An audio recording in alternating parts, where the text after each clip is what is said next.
Hey everyone, tonight we're going somewhere a little less golden and a lot more gritty. We're venturing past the serene temples and the majestic tombs, away from the pharaohs in their gilded chariots, and into the dust, the heat, and the unrelenting toil that truly built an empire. We're taking a look at the jobs that were the backbone of ancient Egypt, professions that required not divine magic, but sweat, agony, and a life expectancy that was often shorter than a royal decree. Welcome to the world of the most brutal jobs in ancient Egypt, where the only thing heavier than the stones was the weight of the daily grind. So before you get comfortable, take a moment to like the video and subscribe, but only if you genuinely enjoy what I do here, and let me know in the comments where you're tuning in from and what time it is for you. It's always fascinating to see who's joining us from around the world.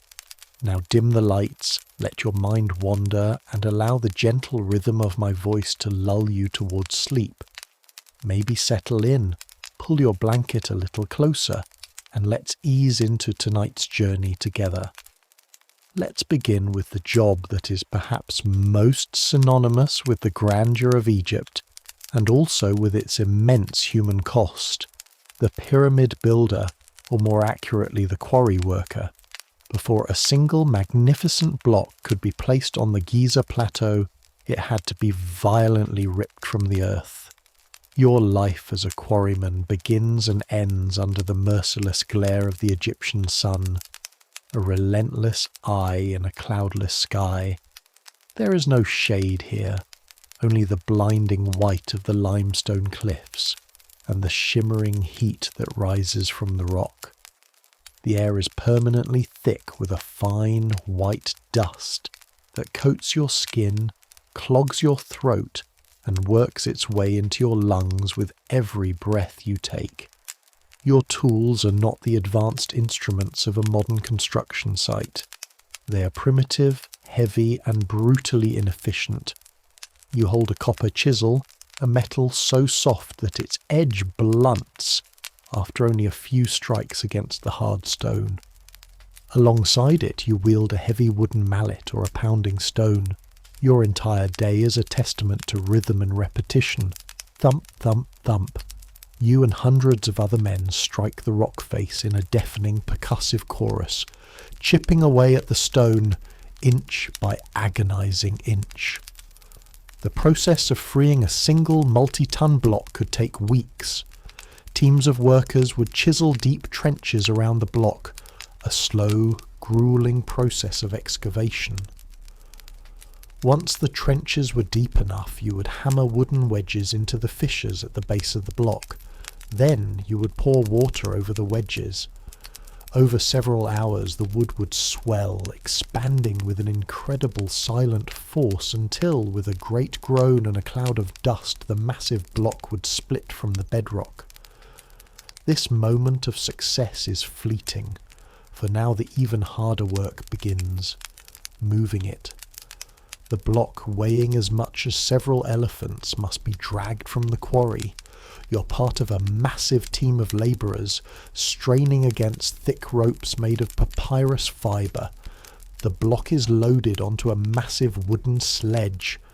A path is cleared, and other workers pour water or oil on the sand in front of the sledge to reduce friction. Then, at the command of an overseer, you and hundreds of others pull. It is an exercise in pure brute force.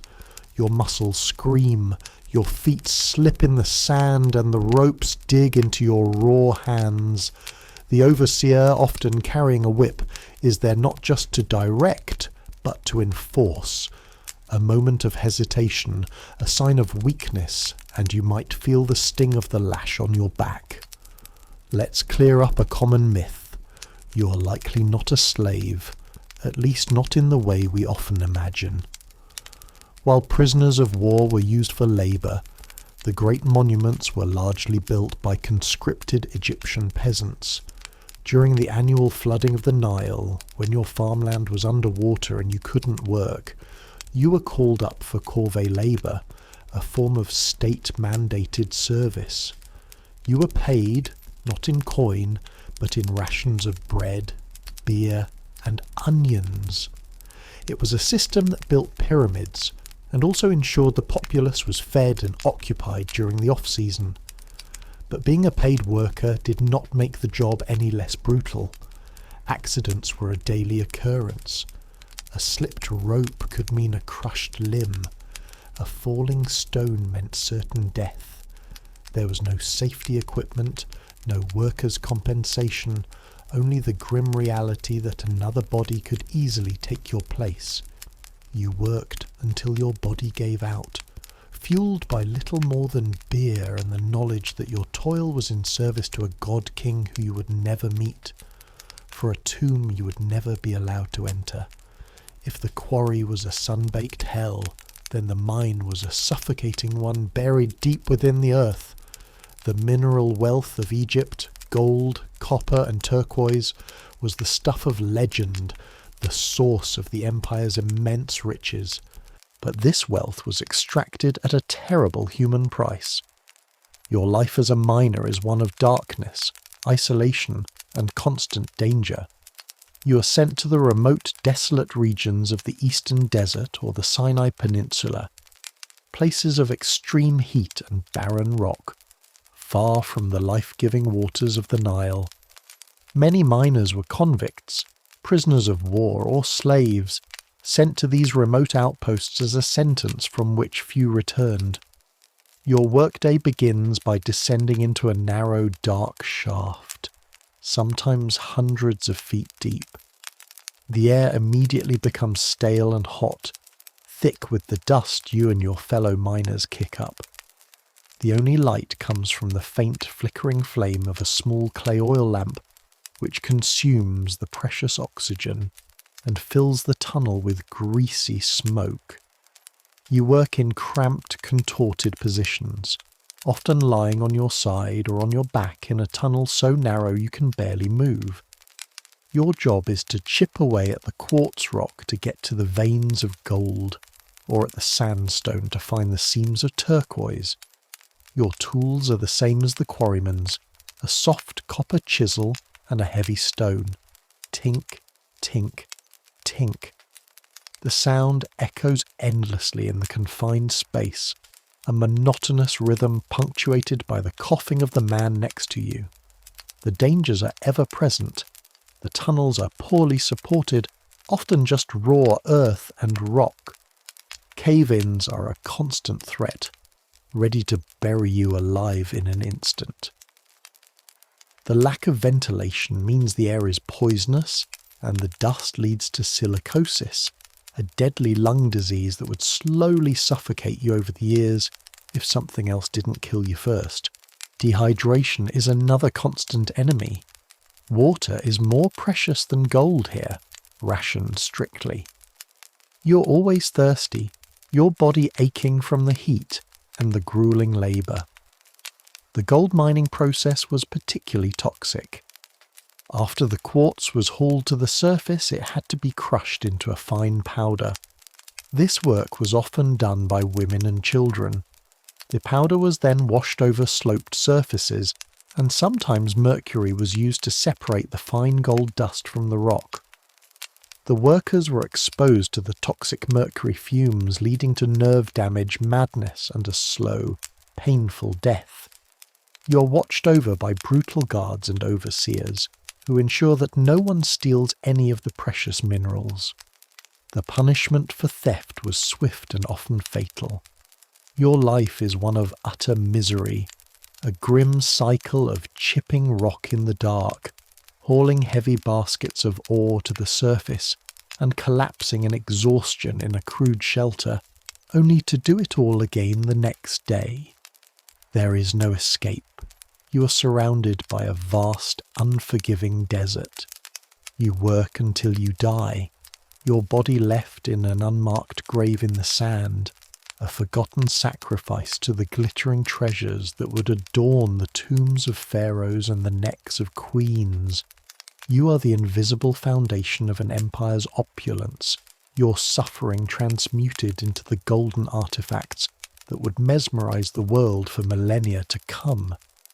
If you managed to avoid the living death of the mines or the sun-baked agony of the quarries, you might have found yourself in what seems like a more idyllic profession, the farmer. After all, you get to work by the life-giving Nile, the source of all of Egypt's prosperity. But the reality of agriculture was a different kind of brutal, a relentless cycle of back-breaking labour that was entirely at the mercy of the river's whims. Your life is governed by 3 seasons: Akhet, the inundation; Pere, the growing season; and Shemu, the harvest. During the inundation, when the Nile floods its banks and deposits a fresh layer of fertile black silt, you cannot work your fields. This is when you're likely conscripted for the corvée labour, sent off to haul stones for the pharaoh's latest construction project. When the waters recede, the real work begins. The land is a thick, heavy mud, and you must plough it. Your plough is a simple wooden affair, barely scratching the surface, pulled by a pair of oxen if you're fortunate, or by you and your sons if you are not. You walk barefoot in the thick mud, your feet constantly wet, your muscles straining to guide the plough in straight lines. Once the field is ploughed, you sow the seeds, barley, emmer wheat, or flax, by hand, scattering them across the dark earth. Then you drive livestock, perhaps sheep or goats, across the field to trample the seeds into the mud. But the most grueling task is irrigation. While the flood provides the initial moisture, the growing crops need constant water under the hot Egyptian sun. This meant a life spent lifting water. Your primary tool is the shaduf, a simple but ingenious device consisting of a long pole, pivoted on a stand, with a bucket on one end and a heavy counterweight of clay on the other. You stand by the irrigation canal all day, every day, in a mind-numbing, muscle-burning rhythm. You pull the pole down, dipping the bucket into the water. The counterweight then helps you lift the full, heavy bucket. You swing the pole around and empty the water into a smaller channel that leads to your fields. Then you do it again, and again, and again, thousands of times a day. Your back aches, your shoulders burn, and your hands are calloused and cracked, and the water itself is a source of danger. The stagnant pools of the irrigation canals are breeding grounds for parasites. Many farmers suffered from schistosomiasis, a debilitating disease caused by flatworms that enter the body through the skin. It caused fever, chronic pain, and organ damage, slowly sapping the strength of those who worked the fields. You also share the river banks with crocodiles and hippos, both of which were responsible for countless deaths. At the end of the season, during the harvest, you work frantically to bring in your crops before they are scorched by the sun, cutting the grain with a simple sickle. And after all this toil, your reward is to see a significant portion of your harvest taken away by the pharaoh's tax collectors. They arrive with their scribes and their measuring ropes, calculating your yield and taking the state's share, leaving you with just enough to feed your family until the next flood. A bad flood, too high or too low, could mean famine and starvation. Your entire existence is a gamble on the mood of the river. Perhaps you wished for a more glorious life, one of honour and adventure in the pharaoh's army. Be careful what you wish for. For the common infantryman, life as a soldier in the New Kingdom was another form of brutal servitude. You are a conscript, pulled from your village to serve a term of several years. Your training is relentless. You are taught to march in disciplined formations for endless miles under the desert sun, carrying a heavy shield made of cowhide, a spear, and a battle axe or a short sword known as a khopesh. The discipline is enforced with the stick. Laziness, disobedience, or cowardice is met with beatings. You learn to obey without question, to become a cog in the pharaoh's war machine. Life on a military campaign is one of immense hardship. You march for weeks through hostile territory, whether it's the blistering deserts of Nubia to the south or the arid lands of the Levant to the east. Your rations are the same monotonous fare of bread and dried fish. Water is scarce and often foul. You're plagued by sandstorms, by biting insects, and by the constant threat of ambush. When battle comes, it is not the neat, heroic affair depicted on temple walls. It is a terrifying, chaotic crush of bodies. You stand in a tight formation, a wall of shields, as the enemy, perhaps the Hittites or the Sea Peoples, charges towards you. The air fills with a storm of arrows. Then comes the clash, a brutal close-quarters struggle of stabbing spears, hacking axes, and the screams of dying men. You're fighting for your life, your movements restricted by the men packed in around you, the ground slick with blood. If you are wounded, medical care is rudimentary. A clean wound might be stitched, but a serious one, or one that becomes infected, means a slow, agonizing death far from home. If you survive, your reward might be a small plot of land or a share of the spoils. But many soldiers returned from campaigns maimed, sick, or haunted by the horrors of war, their service to the divine pharaoh earning them little more than a lifetime of pain. But there is one job that combines physical unpleasantness, psychological horror, and social ostracism into a truly unique form of brutal employment: the embalmer. Specifically the lower-ranking embalmer's assistant. While the chief embalmer, the controller of mysteries and was a high-ranking priest with sacred knowledge, the hands-on work was a messy, foul, and ritually unclean business. Your workshop is the Wabet, the place of purification, a name that is profoundly ironic, as the air within is thick with the overwhelming stench of death, decay, and the chemicals used in the mummification process, primarily natron, a natural salt. Your most crucial and most reviled task might be that of the paraschists, the man who made the initial incision. According to some Greek accounts, because this act of cutting the body was seen as a violation, the paraschists would be ritually chased away and have stones thrown at him by the other workers after making the cut, a bizarre piece of theatre to absolve the community of the necessary sin.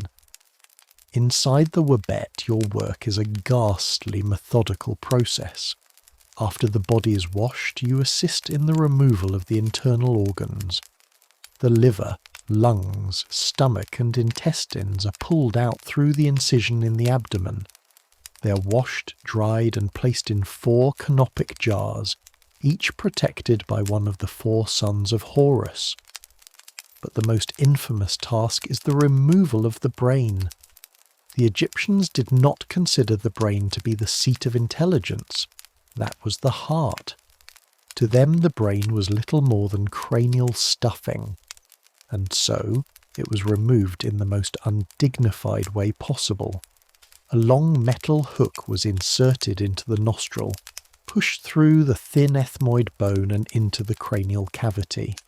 You would then use the hook to stir the brain into a semi-liquid state, a horrifying scramble. The head of the deceased was then tilted, and the liquefied brain would simply pour out through the nose. It was a delicate but ghastly procedure. The heart, believed to be essential for judgment in the afterlife, was carefully left in place. Once the body was emptied, it was packed inside and out with bags of natron salt for 40 days. This process completely desiccated the tissues, preventing decomposition. After the 40 days, the body was a dry, shrunken, and leathery husk. Your job was to wash the dried body once more, anoint it with fragrant oils and resins, and then begin the long, tedious process of wrapping it in hundreds of yards of fine linen bandages. While this work was sacred and vital for ensuring the deceased's passage to the afterlife, it also made you a social outcast. You were constantly in contact with death, a source of ritual impurity.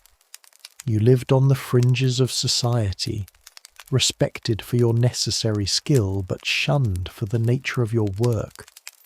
You spent your days surrounded by the dead, your hands touching things no one else would touch, your lungs breathing an air of decay, all to ensure that someone else's soul could live forever.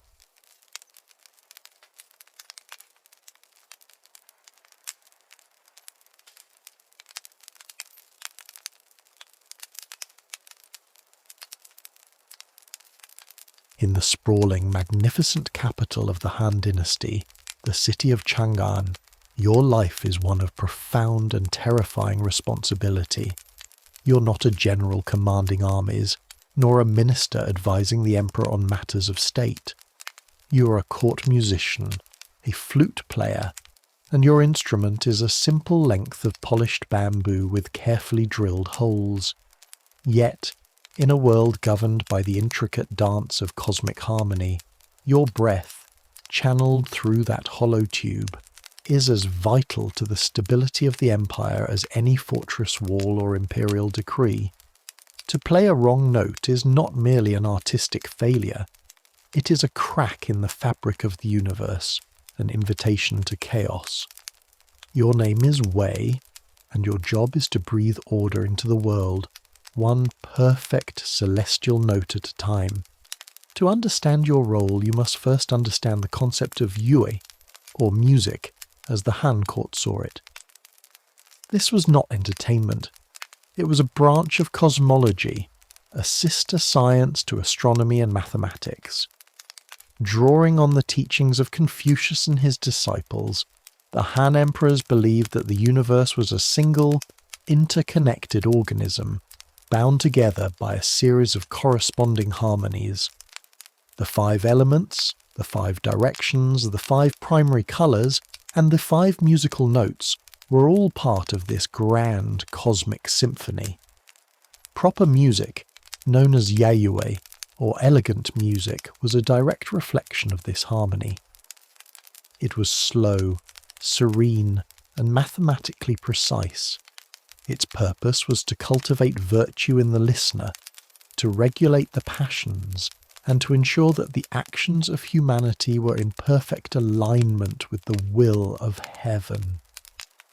Improper music, on the other hand, was seen as a dangerous and corrupting force. The fast, emotional, and popular folk tunes played in taverns and marketplaces were dismissed as cheng yin, the sounds of a fallen state. This kind of music was believed to stir up base emotions, encourage licentiousness, and lead to social and political chaos. The downfall of a dynasty, it was said, could be heard in its music long before the armies began to march. As a court musician, you are therefore a guardian of order. You are a technician of virtue. The melodies you play are not meant to be exciting or passionate. They are meant to be correct. They are sonic architecture, designed to uphold the very pillars of the state. Your life is governed by the Imperial Music Bureau, the UFU. This was a real and powerful government institution, re-established during the Han Dynasty to oversee all ritual and courtly music. The Bureau employed hundreds of musicians, composers and dancers, and was responsible for everything from standardizing the pitch of instruments to composing the hymns for imperial sacrifices. You were likely recruited as a young boy, chosen for your musical talent and your calm, disciplined demeanour. Your training was long and arduous. You would spend years under the tutelage of a master, learning not just how to play the flute, or dizi, but how to understand its place in the cosmic order. You memorized hundreds of prescribed melodies for every conceivable ritual, for banquets, for coronations, for sacrifices, for the changing of the seasons. You learned the complex theories of tones, modes, and their relationship to the calendar and the stars. A single sharp or flat note was an offence against harmony, and the consequences for such a mistake, especially during a high-profile ritual, could be severe. Let's imagine your most common duty, playing at a great imperial banquet. The hall is a vast timber-frame space, filled with dozens of low tables laden with food. The air is thick with the scent of roasted meats, spiced wine, and burning incense. The emperor sits on a raised dais, a remote and divine figure. Below him, officials, nobles, and visiting dignitaries are seated according to a rigid protocol of rank. Your place is with the other musicians, positioned to the side of the hall, a silent and unobtrusive presence until you are called upon. You do not play continuously to provide background ambience. Your music is punctuation in a long and solemn ceremony. The banquet begins. As the first course of dishes is brought in by a procession of servants, a signal is given. The great bronze bells are struck, their deep resonant tones washing over the hall. Then the stone chimes add a layer of clear percussive notes. And then it is your turn. On cue from the orchestra leader, you and the other flute players raise your bamboo dizi to your lips. The melody you play is simple, high, and pure. It is a sound meant to evoke clarity, nature, and the heavens. It is not emotional. It is designed to cleanse the palate of the soul, to prepare the gathered officials to receive the emperor's generosity with a clear and virtuous mind. You play a short, prescribed piece, and then fall silent. The music returns at specific intervals. During a formal toast from the emperor, when a rare and exotic dish is presented, or when a poem is recited. Your flute is a voice in this ritual, a sound that elevates the simple act of eating into a performance of cosmic and political order. An even more solemn duty is your role in the great sacrifices. Perhaps it is the annual sacrifice to heaven, performed by the emperor at a grand open-air altar, or a more intimate rite at the ancestral temple, honouring the spirits of the past Han emperors. The ceremony is a magnificent piece of theatre. You are part of a great procession, marching in a specific, designated order. Your uniform is a simple silk robe, its colour dictated by the season and the nature of the ritual. You walk with slow, deliberate steps, your flute held ready. As the emperor ascends the altar and makes his offerings, jades, silks, fine food and wine, the orchestra begins to play. The music is ancient, a hymn believed to have been passed down for centuries. The drums provide a slow, steady heartbeat. The zithers create a sparse atmospheric texture, and your flute soars over it all, its clear, piercing voice thought to be the sound that could travel from the human world to the realm of the gods. Your breath, the most intimate and vital part of your being, becomes a vessel, carrying the emperor's prayers to the heavens or to the waiting ancestors. You play with absolute concentration. Your fingers move precisely over the holes of the flute. Your breath is controlled and even. You're not expressing your own feelings. You are channeling a sacred power.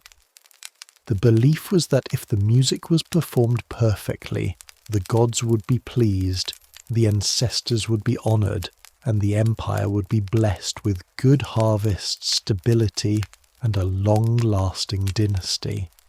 If the music was flawed, it was a terrible omen, a sign that the connection between heaven and the emperor was weak. The pressure on you, a single flute player in a vast orchestra, is immense. You're a small but essential gear in the great clockwork of the universe. Your life outside of these rituals is one of quiet discipline. You live in quarters provided by the music bureau, alongside the other musicians. Your days are spent practicing, rehearsing, and studying musical theory. You might also be tasked with helping to craft new instruments or copy musical scores. Your flute is your constant companion. It is likely made from a carefully selected piece of bamboo, which has been aged, dried, and polished until it is smooth and resonant. You know its every imperfection, its every tonal nuance. You care for it meticulously, wrapping it in silk when not in use, and ensuring it is never exposed to extreme temperatures that could crack the wood. You are a servant of the state, an artisan of sound, but your position is a precarious one. While a skilled court musician was respected, you were still a servant. Your fate was tied to the whims of the emperor and the shifting political currents of the court. A new emperor might prefer a different style of music, or a powerful minister might decide to cut the music bureau's budget. Unlike the great generals or scholars, your name will not be recorded in the official histories. You're an anonymous artist, one of hundreds who provided the sacred soundtrack for an empire. As you grow older, you might become a teacher yourself, passing on the ancient melodies and the profound philosophy behind them to a new generation of flute players. You would teach them, as you were taught, that a musician's duty is not to be celebrated, but to serve harmony. And as you sit with your young apprentice, showing him how to shape his breath to produce a note that is pure and unwavering, you're doing more than teaching him how to play an instrument. You're teaching him how to hold the universe in balance.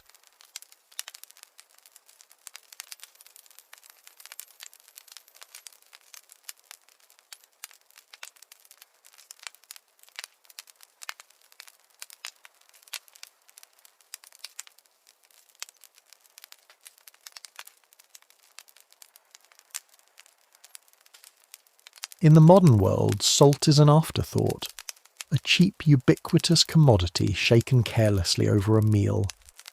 But in the medieval world, and for millennia before it, salt was life. It was a preservative that kept meat from rotting through the winter, a vital nutrient for both humans and livestock, and in many places it was a form of currency, a white gold more precious than the metal it was often traded for. And nowhere was the pursuit of this white gold more brutal, more dangerous, and more epic in scale than in the vast, unforgiving heart of the Sahara Desert.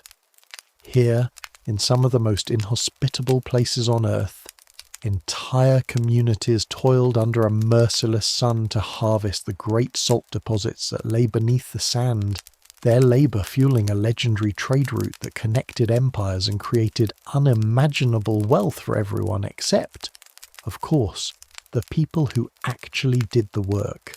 Your life as a salt harvester begins and ends in a place that can barely be called a settlement. Let's call it Tagaza, a real and notorious salt mining centre in what is now northern Mali. There is nothing here. No trees, no grass, no sign of life beyond the humans and the camels that sustain them. The landscape is a flat, white, crystalline expanse, a salt pan that stretches to a horizon that shimmers with heat. The glare from the salt-crusted ground is so intense that it feels like you are walking on a mirror reflecting a hostile sun. The air is bone dry, and the heat is a physical presence, a heavy blanket that smothers you from dawn until dusk. This is your world, a place defined by two things, salt and suffering. Who are you? You're not a proud merchant or a noble Tuareg nomad. The men who perform the back-breaking labour of cutting the salt are often at the very bottom of the social ladder. Many are enslaved people, captured in conflicts in the more fertile lands to the south, and sold to the mine overseers. Others are debtors, working off a lifetime of obligations, or simply impoverished labourers with no other options. Your home is as stark as the landscape. The houses in Tagaza are not built of wood or mud brick, for there is none. They are built from the only resource available, salt. The walls are constructed from thick, rough-hewn slabs of salt, and the roofs are often little more than stretched camel hides. Your dwelling is dark, cramped, and offers little respite from the oppressive heat. It is a house made of the very substance you're forced to spend your life quarrying. Your diet is a testament to the logistics of the desert. Nothing grows here, so every single calorie you consume must be brought in by the great caravans. You subsist on a monotonous diet of dried dates, millet flour, and occasionally a bit of tough, dried camel meat. Fresh water is the truest luxury, scarcer and more valuable than the salt you mine. It is brought in on the same caravans, rationed out in small, precious amounts. You're in a constant state of thirst, your body perpetually dehydrated. The salty air and the salt that coats your skin only make it worse. It is a life of profound deprivation, lived on the very edge of human endurance. Your days are not your own. They belong to the mine, to the overseer, and to the endless punishing work.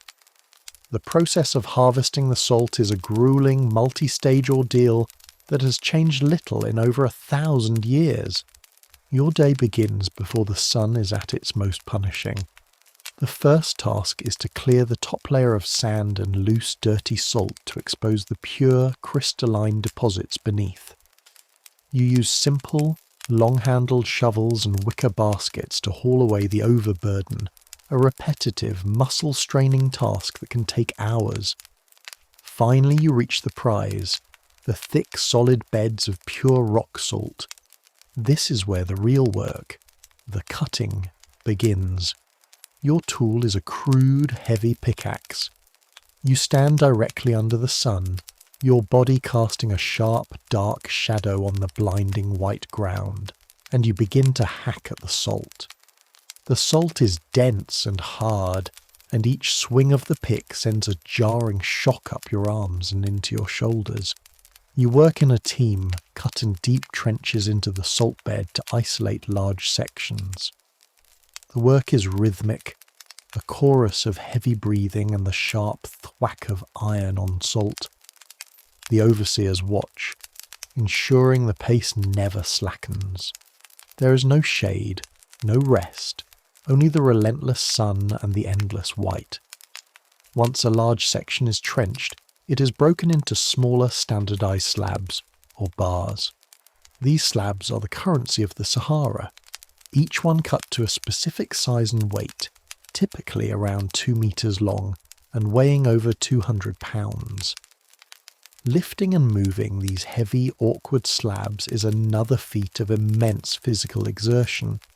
The sharp edges of the salt cut into your hands, and the fine salt dust gets into every cut, stinging and burning. Your skin is perpetually cracked and raw. This work continues day after day, week after week. The only break in the monotony is the arrival and departure of the great salt caravans. These are the arteries that connect your desolate world to the rest of humanity. The salt you cut has no value here. Its worth is created by the long, perilous journey it is about to undertake. The caravans are led by the Tuareg, the legendary blue men of the desert, so called for the indigo-dyed veils they wear. They are masters of the Sahara, expert navigators who can read the stars, the winds, and the subtle shifts in the sand to guide their vast trains of camels across hundreds of miles of featureless terrain. The arrival of a caravan is a moment of great activity. The camels, the ships of the desert, are loaded with the salt slabs you have harvested. Each camel can carry 2 to 4 of these heavy bars, one on each side of its hump. The loading is a precise and difficult process, ensuring the weight is perfectly balanced for the long journey ahead. You watch as the caravan prepares to depart, a long, snaking line of hundreds, sometimes thousands, of camels laden with the fruit of your labour. The Tuareg merchants, with their proud, silent demeanour, oversee the final preparations. For them, this salt is the key to immense wealth. They will guide this caravan south, a journey that can take more than a month, across one of the most hostile environments on the planet.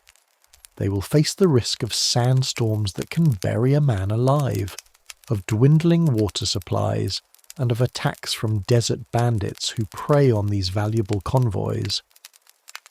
The journey is a high-stakes gamble, but the potential reward is enormous. The destination for your salt is one of the great trading cities on the southern edge of the Sahara, legendary centres of learning and commerce like Timbuktu or Gao. Here, in these bustling markets, a remarkable transaction takes place. The salt from the north is traded for the gold from the south. In West Africa, which was rich in gold but had no natural salt deposits, salt was so valuable that it was often traded for its equal weight in gold dust. The salt you cut from the ground for meagre rations of millet will make kings, merchants, and empires wealthy. It will be used to preserve food, to cure leather, and as a vital nutrient for the people and livestock of the great Mali and Songhai empires. The wealth generated by this trans-Saharan trade funded the great mosques and universities of Timbuktu, turning it into a legendary centre of scholarship.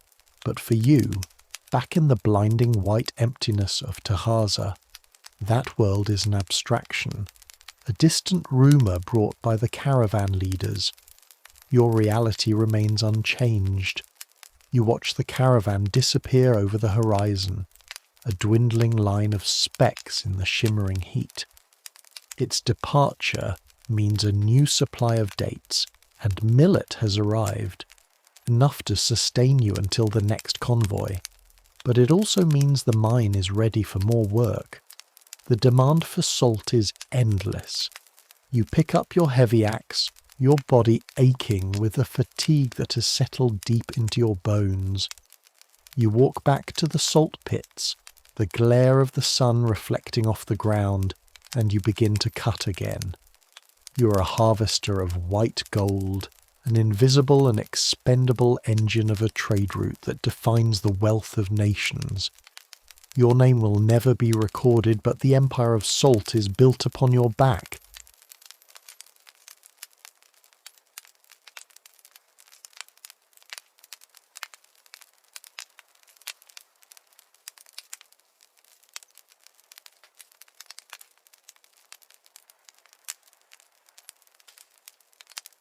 My world begins and ends with the call to prayer, the adhan, a sound that floats over the city of Cordoba from the great minaret of the Mesquita. It is not a sound that concerns me, for I serve no god but myself, but it is the rhythm by which the humans who serve me live their lives. I am what they call a gato, and my palace is the magnificent city palace of Medina Azahara, the glittering jewel of the Caliphate of Cordoba in the 10th century.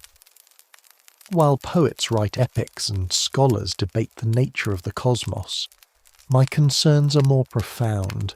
The location of the sunniest marble slab, the quality of the leftover fish from the caliph's table, and the tragic incompetence of the mice in the royal library. I awaken not on a dusty street, but on a cushion of emerald green silk, discarded in a quiet antechamber. The air is cool and smells of orange blossoms, jasmine, and the faint, clean scent of water from the fountains that trickle in the nearby courtyard. The floors are a mosaic of polished marble and intricate tile work, cool under my paws. This is my domain. I stretch, a slow, luxurious unfurling of muscle and bone, and begin my morning patrol. My first duty is to inspect the kitchens. I do not enter the chaotic, steamy heart of the room. I am far too dignified for that. Instead, I position myself near the entrance, a silent, graceful shadow, and observe. The servants are already a whirlwind of activity, their movements quiet and efficient. The smell of baking bread, of roasting almonds and honey fills the air. A young kitchen maid, her name is Fatima, sees me. She knows the rules. A small piece of dried fish is placed on the floor, a respectful offering. I inspect it, sniff it with an air of critical appraisal, and then consume it with a delicacy that belies my true hunger. My approval has been granted. From the kitchens I make my way to the great library. This is one of my favourite places. The Caliph, Abd al-Rahman III, has amassed one of the largest collections of books in the world, over 400,000 scrolls and codices. The library is a quiet, hallowed space, filled with the soft rustle of parchment and the low murmur of scholars. Men from all corners of the known world, Arabs, Berbers, Visigoths, and even Jewish philosophers, are here, translating the ancient works of the Greeks, like Aristotle and Plato, into Arabic. They are preserving the knowledge of a fallen world. They do not notice me as I glide between the tall wooden shelves. I am invisible to them, a ghost in their world of ink and intellect. But I have a sacred duty here, a purpose far more immediate than their philosophical debates. This library, with its priceless collection of knowledge, is under constant threat from an army of vandals, mice. They chew on the bindings, they nest in the scrolls, they threaten to consume history itself. I am the guardian of this knowledge. My hunt is silent and swift. I move through the shadows, my ears attuned to the faintest scratch or squeak. When I find my quarry, the end is quick. I do not do it for the praise of the scholars, though they often nod in appreciation. I do it because it is my nature. It is the ancient pact between my kind and theirs. They provide shelter and scraps, and we provide a world free of vermin. In a place of such immense intellect, my contribution is the most practical of all. As the sun climbs higher, the marble floors grow warm. I seek out the cooler, more secluded parts of the palace. My paws carry me towards the harem, a world within a world, a place of shaded courtyards, private gardens, and guarded doors. As a cat, I am granted access where few men are permitted. I am seen not as a threat, but as a companion, a small furry confidant. The air here is heavy with the scent of rosewater, of oud, and of the countless perfumes worn by the women of the court. I find a princess reclining on a divan, surrounded by her handmaidens. They are playing a game of chess, their laughter like the sound of small bells. She sees me and beckons me over. I leap onto the cushions beside her, and she strokes my back with long, gentle fingers, her bracelets of gold and a lapis lazuli jingling softly. She whispers secrets to me that she would never tell another human soul. I, of course, understand none of it, but I listen patiently, offering a purr in return, the universal currency of comfort. Life in the harem is one of luxury. Here, the food offerings are of the highest quality. A piece of roasted chicken, a spoonful of cream, a small date sweetened with honey. The women here have time, and they spend much of it in leisure, in music, and in the careful art of beauty. I watch them as they paint their eyes with kohl, their hands with intricate henna designs, and adorn themselves with silks from the distant east. I am a silent observer of this private feminine world, a creature of comfort in a gilded cage. This respect for my kind is deeply woven into their culture. They tell stories of the Prophet Muhammad, who so loved his cat Mweza, that he once cut off the sleeve of his own robe rather than disturb her as she slept upon it. Cats, unlike dogs, are considered ritually clean, and are welcome in homes and even mosques. We are seen as creatures of grace and quiet dignity, a reflection of the divine order.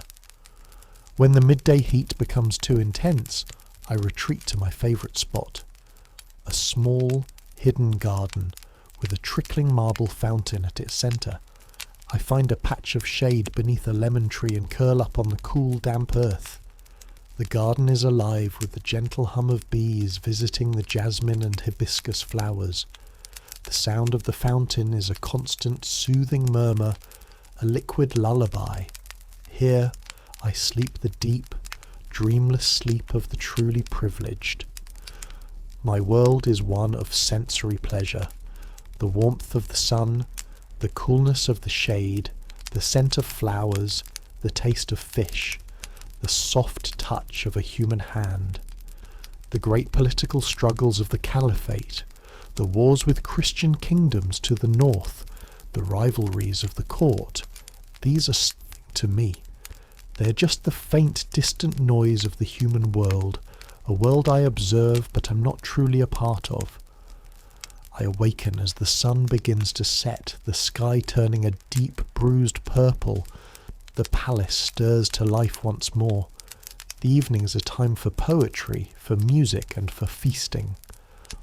I make my way back towards the great reception halls. The musicians are tuning their instruments. The oud, with its deep, melancholic voice. The kanun, a type of zither with a shimmering metallic sound. And the ney, a reed flute whose haunting melodies seem to carry the very soul of the desert wind. I find a perch on a high balcony, looking down upon the scene below. The caliph enters, and the courtiers bow.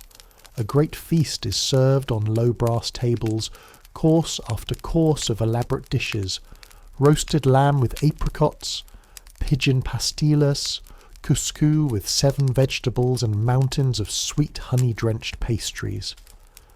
I watch from above, a silent king surveying my kingdom, waiting patiently for the inevitable scraps that will be offered up to me later. After the feast, when most of the palace sleeps, my true life begins. The night is my domain. I leap from the balcony onto the tiled rooftops of the Medina Azahara. This is a different world, a city of cool terracotta and silent archways, bathed in the silver light of the moon. From here I can see the distant lights of Cordoba, a sea of flickering oil lamps. I walk the roof lines with a silent, sure-footed grace, my senses alive to the nocturnal world. I hear the rustle of a gecko on a wall, the distant hoot of an owl, the faint strains of music from a late-night gathering. I'm the master of this secret, elevated world, a prowler in the caliph's paradise. I might encounter other palace cats on my journey, and we will exchange a slow blink, the universal sign of feline recognition and respect. We are a silent fraternity, the true, unseen rulers of this magnificent place. As the first faint hint of dawn appears on the eastern horizon, I make my way back down from the rooftops, returning to the world of the humans. I find my silk cushion, or perhaps another one, just as comfortable, and curl up to sleep as the adhan once again calls the city to prayer. My day is done. I have patrolled my territory. I have received my tribute. I have guarded knowledge from the forces of chaos. I have provided comfort to the powerful. And I have walked the secret paths of the night. I am just a cat, a creature of simple needs and ancient instincts. But here, in the heart of one of the most brilliant civilizations on earth, my life is a quiet tapestry of luxury, duty, and grace. I am a palace cat of Cordoba, a silent, furry witness to the splendor of a golden age.